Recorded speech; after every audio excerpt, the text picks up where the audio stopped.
I've already claimed that assessment focuses a lot on the regurgitation of memorized information, right? Questions like, what is the meaning of a certain term, or what is the definition of a term? But even assessment that claims to focus on problem solving, I will argue, is actually testing inauthentic problem solving. Let me explain. What is a real problem? A real problem involves getting, I should say, to a known outcome. You know exactly where you want to get, right? Let's say we want to solve education. Well, we know what we want. We want an improved education. The question is not the outcome. The question is how to get there. It's the solution that is the unknown.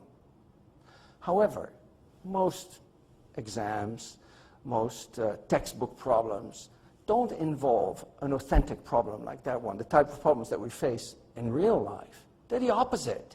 You have a problem statement, and you have to apply a known procedure to find an unknown answer. Notice the difference. It's a big difference, right? Because the creativity is in the solution, not in the answer. In fact, what is more important is that computers can apply procedures.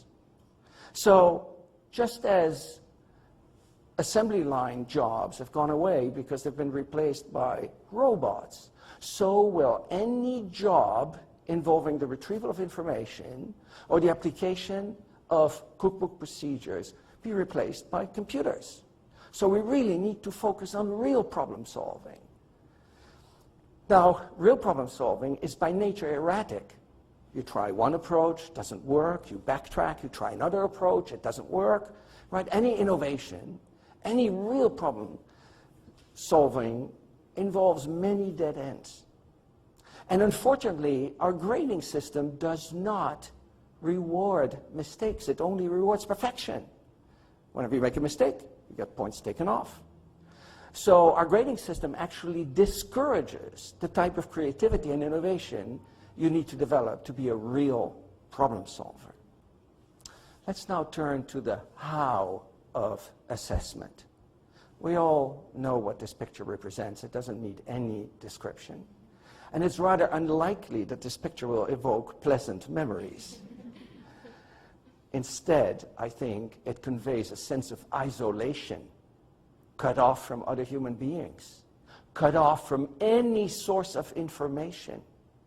I'm sure you remember sitting in an exam, not very different from the one depicted here. Have you ever, since taking your last exam, encountered in real life any situation which even remotely resembles this one here? In real life, we're not cut off from information. We're not cut off from other people. When I do my work as a physicist, there's nobody standing next to my computer saying, hey, you're not allowed to look up that paper by this colleague of yours at Yale. You should have known it by heart. I can look up whatever I want. So I have adopted, a number of years ago, the open book exams. Students can bring whatever they want to my exams. And you know, it had a very profound effect in two ways. One, it's taught my students that memorization is shootout. Yes, you still need to know where to find the information, what it means, how to apply it. But just cramming for cramming's sake is not a good idea. But more importantly, it's opened my eyes to what authentic assessment is. Because looking at my old exams and asking myself the question, would this be an authentic assessment if the students had access to the books? I could have thrown out 85% of all of my questions because you could have just looked up the answer. So I had to work a lot harder to actually assess meaningful skills rather than just the regurgitation of information or the replication of a procedure described in a book. In the last few years, I've gone a step further. Not only can my students bring books, they can bring computers. They can bring anything they want. I mean, that's a necessary step because many students now buy e-books, so it's not good enough to bring a book. If you don't have a book, you want to bring your iPad or your laptop.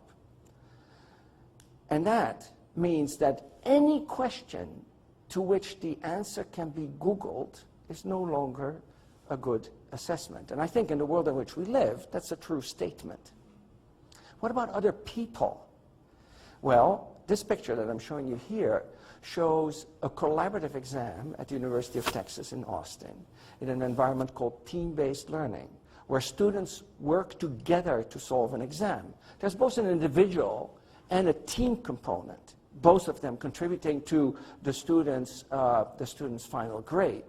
But look how different this is. The students are happy. They're talking to each other. They're engaging each other. And in the process, they learn from each other. It turns the assessment into a learning opportunity. So let's finally turn to the when. Traditional assessment is a high-stakes affair, culminating in the cumulative final exams. Students are told to study for exams. Professors encourage that. Yet we all know that cramming for an exam, does not promote deep learning.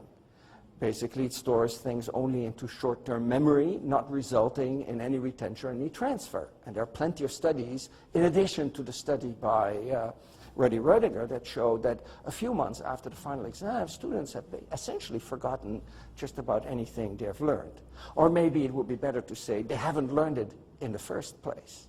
We should encourage students to take ownership of their own learning by using the assessment as an opportunity to develop that ownership.